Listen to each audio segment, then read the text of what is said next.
안녕하세요. 오만사입니다. 안녕하세요. 저는 30대 중반의 여자입니다. 그때 남편과 결혼한 지는 1년 반이 되었고요. 지금은 남편과 떨어져서 지내고 있습니다. 남편은 제가 조금 예민하고 똑똑한 성격이라서 힘들다라고 하는데 저는 그렇게 생각하지 않습니다. 제 얘기를 들어보시고 조언을 부탁드릴게요. 남편과는 결혼을 이런저런 이유로 미루다가 결혼식을 올렸어요.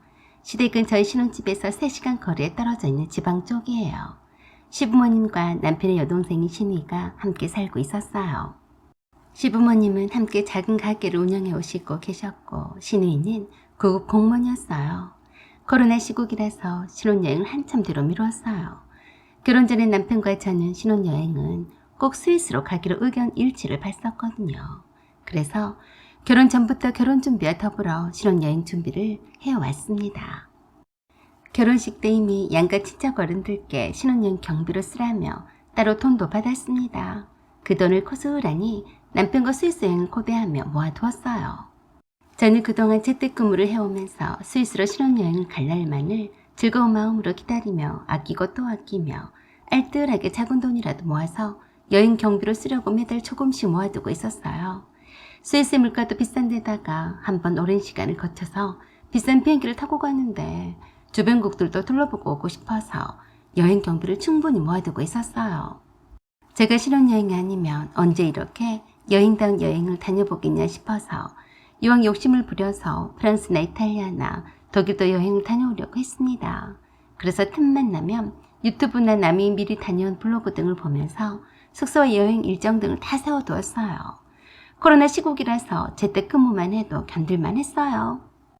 스위스와 유럽 여행을 할 것을 생각하니까 막 기분이 좋았고 설렸거든요. 돈이면 다 되는 세상 같아서 열심히 콘소리를 하지 않고 돈을 벌 수 있다는 사실에 감사했고 재택근무라도 답답해하지 않고 일할 수 있는 동기부여가 되는 듯 했어요. 그런데 남편이 어이가 없게도 이직을 하고 싶다고 했습니다. 하는 일이 적성에도 맞지도 않고 스트레스만 많다고 불만이었어요.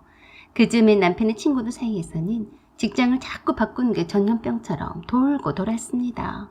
나이가 아직 젊어서 그런다곤 하지만 솔직히 저는 마음에 들지 않았어요. 저도 뭐 얼마나 좋아서 직장 생활을 하는 것도 아니었지만 그만한 보람과 동기부여를 스스로 해가면서 잘 적응하려고 노력해 왔습니다. 그런데 남편은 그게 아닌 것 같았어요. 자꾸만 잘 나가는 다른 친구들과 비교해가며 좀 더 나은 곳을 찾을 이유를 찾는 것처럼 보였거든요. 우리 팀장 말이야. 정말 나하고는 전혀 안 맞아. 아무리 내가 좋은 기획안을 내놓으면 뭐해? 그걸 이해를 못하는데 그런다고 해서 내가 조금만 더 설명을 하려치면 건방지게 잘난 체 한다고 하고 눈치껏 수준에 맞춰서 내놓자니 부장님 눈에 거슬리고 참 어려워. 이거는 능력과 실력으로 직장생활을 하는 게 아니라 눈치 싸움이라니까. 그래서 재택근무를 하는 저를 오히려 부러워했어요. 하지만 저는 그렇지 못했습니다. 인간은 사회적 동물이라고 하는데 저는 그에 부합한 인간이었거든요. 어떤 일이건 간에 사람과 사람이 부딪혀가며 어울리는 그런 직장생활이 저에겐 더 맞다고 봤습니다. 남편이 한 번씩 그런 이직의 꿈을 꿀 때마다 저는 제동을 걸었었어요. 배부른 소리도 하지도 마. 남들한테 그런 소리 하면 욕먹는다. 얼마나 여유가 만만하면 그럴까 싶기도 하겠지만 무엇보다도 남들은 그런 자리를 못 가도 안달인데 입사한 지가 얼마나 되었다고 벌써 그만둘 생각을 해. 지금 이래저래 자동차 할부금도 다 안 갚았던데 그러고 싶어? 그러자 남편이 제게 그러더라고요. 야, 너는 왜 그렇게 공감 능력이 눈꺼만큼 높냐? 대철이 와이프는 이직한다고 하니까 대번에 그러라고 했다더라. 그래서 이직해서 더 좋은 곳으로 대접받고 갔잖아.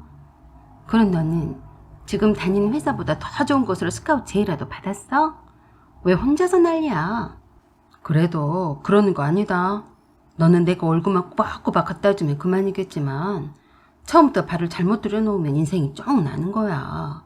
몇십 년을 다닐 수도 있는데 내게는 중요한 관심사야. 너는 나를 너무 우습게 보더라. 내가 얼마나 힘들었는지 알기나 하니? 한두 번씩 이직에 대한 말을 꺼냈어도 직장인이라면 누구나도 한 번씩 내뱉는 말이기에 그러려니 했는데 점점 구체적으로 말하기 시작하더라고요. 그럴 때도 저는 단호하게 말했었어요. 너 그 회사 입사하기 위해서 얼마나 많은 노력을 했었니? 생각 안 나?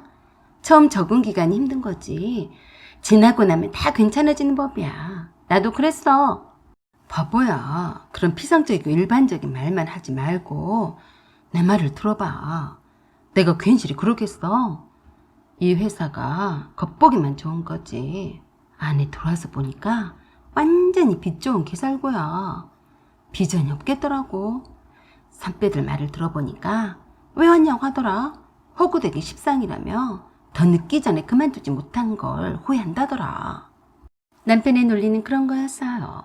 저의 논리처럼 회사에 자기 자신을 적응시켜 나가려고 오래 버텨봤자 능력있고 똑똑한 애들은 다 도태가 돼버리고 눈치가 빠르고 기회주의자인 애들이 살아남아 설치고 다니게 되는데 그땐 이미 나이도 차버리고 다른 데 가도 받아주는 곳이 없고 저 자식들은 한참 돈이 많이 쳐들어갈 때이니까 어쩌지 못하고 억지로 다닌다고요. 그렇게 남편은 늘상 회사를 그만둘 이유와 핑계거리를 찾더니만 겨우 퇴사를 결정했습니다. 거긴 신우이도 도왔어요. 극우 공무원이었던 신우이도 늘상 불만을 입에 달고 살았기 때문에 남편과 만나면 꼼짝이 잘 맞았습니다. 아휴, 내가 눈꼴시러워서 못 살겠어. 시의원이 자기가 뭐나 되는 것처럼 자기 조카나 딸을 계약직 공무원으로 채용하는 거 있지? 어쩜 그럴 수가 있지? 그러고도 말은 청산유수야. 세상에 둘도 없는 청렴 결백한 척 하는데 말이야 토가 나오려고 한다니까. 그런데도 끽소리도 못하고 주어진 일만 해야 하잖아. 나는 축허를 공부해서 시험 봐서 축허리만한 월급도 감사하면서 공무원으로서 보람있게 일하면 뭐하냐고. 내가 더럽고 치사해서 말이야. 나랑 나이가 동갑인 애가 어느 날 갑자기 계약직 특채로 들어와서 이래라 저래라 반말까지 해가며 명령하고 자빠졌잖아. 누구 믿고 그러겠어? 시의원 빽 있다더라.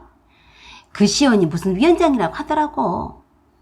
그래서 신우이는 이 꼴 저 꼴 보기 싫다며 그만두었습니다. 그러면서 남편에게 그랬어요. 오빠처럼 착한 사람이 왜 고민을 해? 언니가 돈 잘 벌잖아. 지금 애도 없을 때 빨리빨리 오빠의 진짜 애를 찾아가야지. 시간 아깝게 무슨 고민을 그렇게 하고 있어? 당장에 그만두고 다른 일을 찾아봐. 남편은 내심 그렇게 말해주길 바랬던 말을 신우이가 해주니까 정말 좋아하더라고요. 준심아, 나한테는 너밖에 없다. 내가 네 올케 언니 눈치 보느라 그만 못 둔 거야. 결혼한 지 얼마나 되었다고. 회사를 그만둔다고 하면 나를 사람으로 보겠니? 그래서 그랬는지 신우이가 저한테 와서 따지더라고요. 언니, 오빠가 이직을 하고 싶다는데 그러라고 해요. 오빠가 살만히 놀고 먹을까봐 걱정되는 건 아니죠? 우리 오빠가 잘 되고 안 되고는 다 언니한테 달렸어요. 명심하고 오빠가 하자는 대로 하세요. 나도 그만두고 나니까 얼마나 속이 시원하고 좋은지 몰라요. 알았죠? 별 웃긴 짬뽕 같은 소리를 하고 자빠져 있길래 저도 그랬습니다. 아니요, 그럴 생각은 전혀 없네요. 배부른 소리하고 있는 걸로밖에 안 보여요. 남의 돈을 벌어먹고 살기가 얼마나 쉬운 줄 알았나 보는데요. 착각하지 말라고 해요. 이 세상이 그리 만만한 줄 아나 본데 한번 크게 데워봐야 정신을 차릴 거예요. 그러자 신우이가 저의 말에 코웃음을 치더니 그러더라고요. 언니도 참 별스럽네요. 그렇게 세상을 부정적으로 볼 필요가 있어요? 잘 될 거라고 마인드 컨트롤 하면서 살아봐요. 그래서 말인데요. 이번에 오빠가 퇴사를 하게 되면 여행을 가기로 했어요. 미리 말해주는 거예요. 뭐요? 춘삼 씨가 회사를 그만둔다고 하던가요? 네, 제가 그만두라고 했어요. 그래서 언니한테 마음 준비를 하라고 말해주는 거예요. 오빠가 하고 싶은 일에 언니가 응원을 해주지 못할 망정 말리지는 마세요. 그리고 오빠가 스위스 여행 가고 싶다고 허리를 부르던데 이참에 엄마 아빠 모시고 가족여행 갈 거니까 그리 알아요. 무슨 뚱딴지 같은 소리를 하고 자빠져 있나 했습니다. 자기가 일하기 싫어서 그만뒀으면 혼자 그만둘 일이지. 남편까지 그만두게 하려고 하는 신우이가 얄미웠어요. 아가씨, 말 같은 소리를 해요. 춘삼씨가 스위스 여행을 신혼여행으로 가기로 미뤄둔 거 몰라요? 그러자 신우이가 피식 웃으며 갓짠딴 듯이 그랬습니다. 신혼여행이든 가족여행이든 여행은 여행이 아니에요? 언제 이렇게 가족끼리 시간을 딱 맞춰서 갈 수 있겠어요? 미안하지만 언니는 일이 하니까 오빠랑 나중에 함께 가도록 하고 이번 우리끼리 다녀오기로 했으니까 그래 알아요. 뭐라고요? 그럼 다 그러기로 결정했다는 거예요? 네, 결정이야. 오빠만 하면 되니까 쉽죠? 언니는 오빠랑 신혼여행으로 따라가면 되는 거니까요. 그래서 내가 직접 언니한테 말해주는 거예요. 오빠가 언니한테 미안해서 말 못할까 봐서요. 기가 막혔습니다. 나만 빼고 다 결정하고 통보식이라서 남편에게 전화로 물었어요. 자기야, 지금 회사 있는 거 맞아? 거기 어디야? 여기? 회사가 아니고 아는 선배가 다니는 여행사야. 뭐 좀 알아보려고 왔어. 뭐? 지금 이 시간에 회사 안 있고 뭐 하는 거야? 춘심이한테 못 들었냐? 나 퇴사했어. 며칠 됐는데 너한테는 눈치가 보여서 말을 못했다. 미안하다. 네가 싫어할 게 뻔했으니까. 저는 완전 뚜껑이 열려버렸어요. 야, 그걸 말이라고 하니? 누가 네 맘대로 퇴사하랬어? 네가 사람이야? 그러자 전화를 뚝 끊어버리더라고요.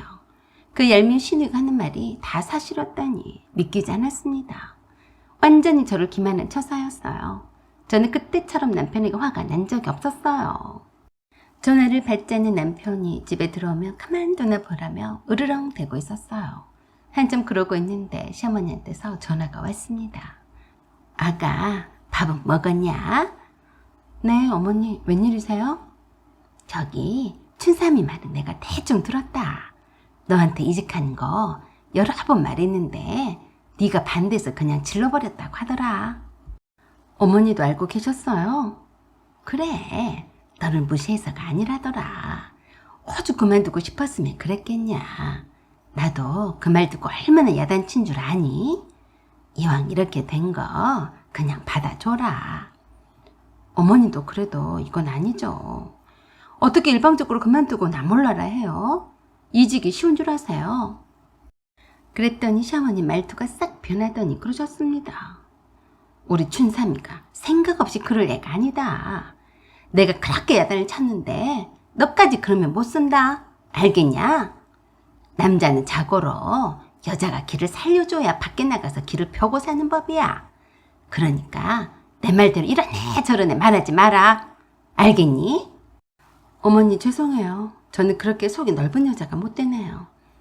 네가 그러니까 네가 무섭다고 나한테 여행 가자고 하더라. 여행이요? 그래. 마침 춘심이도 일 그만두고 춘삼이도 퇴사 여행 겸 효도 여행을 한다면서 우리끼리 오붓하게 가족여행 가기로 했다.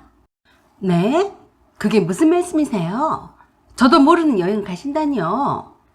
그러니까 네가 오직 네 신랑을 쥐잡듯이 했으면 무서워서 말 못했겠냐. 오늘 저녁 비행기로 떠날 거니까 그리 알고 네 신랑이 기분 좋게 여행을 다녀오게끔 부탁한다. 제 귀를 후벼파고 싶었습니다. 내가 분명히 잘못 들은 걸 거라고 생각하기까지 했어요. 며느리 나만 쏙 빼고 여행을 간다는 말도 우스웠고 그것도 오늘 저녁 비행기 출발이라니 완전히 저만 왕따시키고 놀러 간다는 말이었어요. 어머니, 그 말씀은 다 사실이에요? 저만 빼고 가족여행이라니? 저는 가족이 아닌 거예요?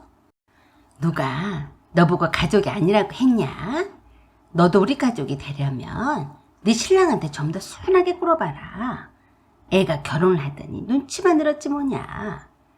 뭔 소린지 다 제 잘못인 것처럼 말씀하셨어요. 열불이 나서 시어머니 목소리는 더 이상 듣고 있을 수가 없어서 바로 끊어버렸습니다. 그랬더니 신이가 쪼르륵 전화했어요.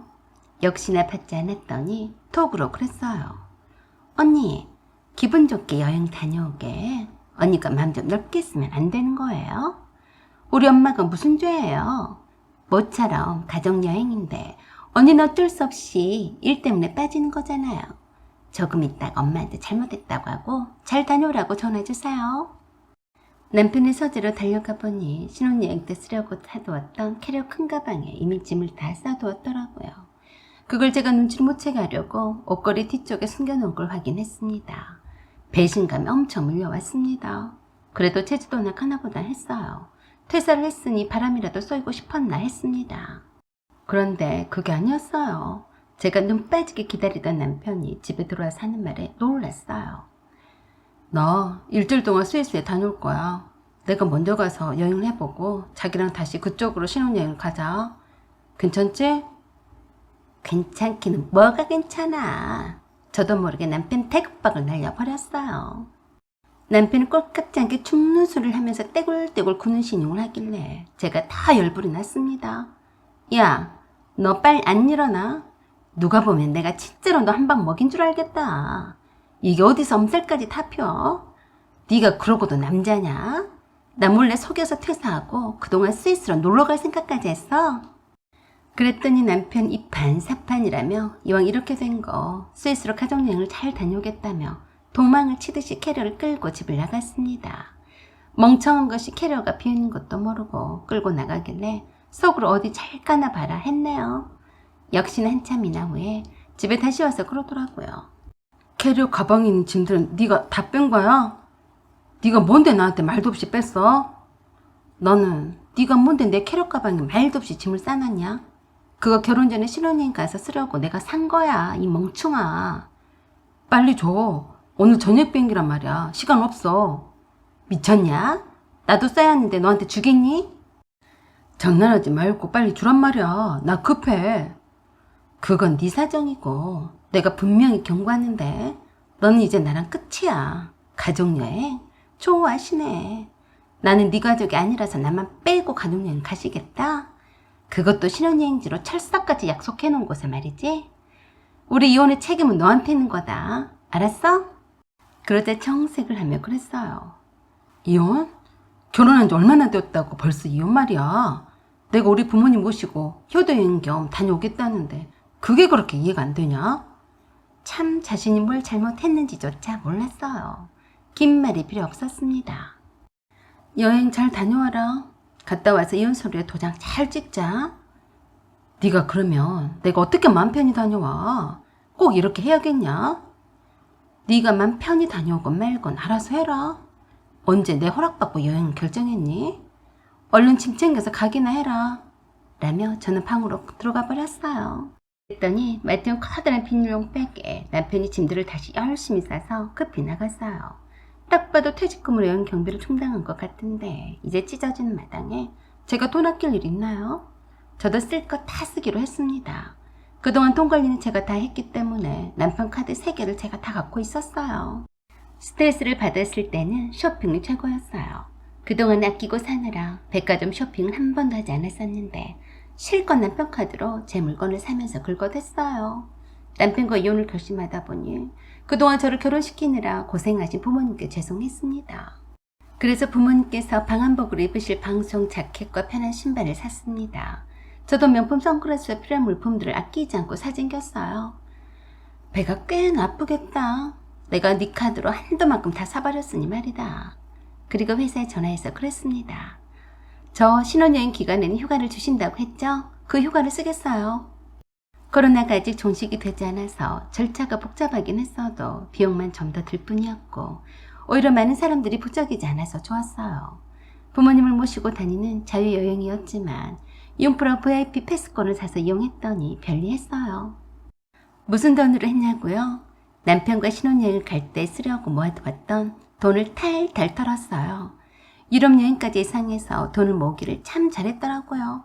스위스 여행만 하는데 부모님을 위해서 비즈니스석으로 예약을 해드렸고 좋은 숙소에서 입맛에 맞지 않는 이국 음식을 피해서 제가 거의 직접 다 요리를 해드렸어요. 남편만 효도 여행이냐?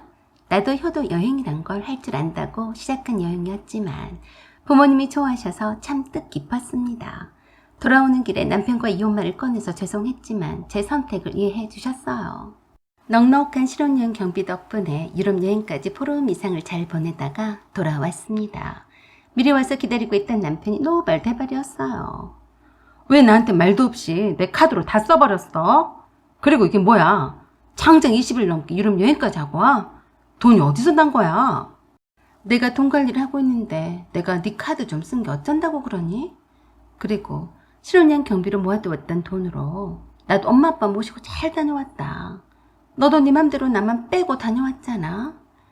아무 말도 못하는 남편에게 미리 준비해뒀던 이혼 서류를 내밀었어요. 이번에 엄마 아버지를 모시고 여행을 다니면서 잘 말씀을 드렸더니 너랑은 이혼하라고 하셨다. 그래서 네 카드 돌려줄게. 잘 썼다.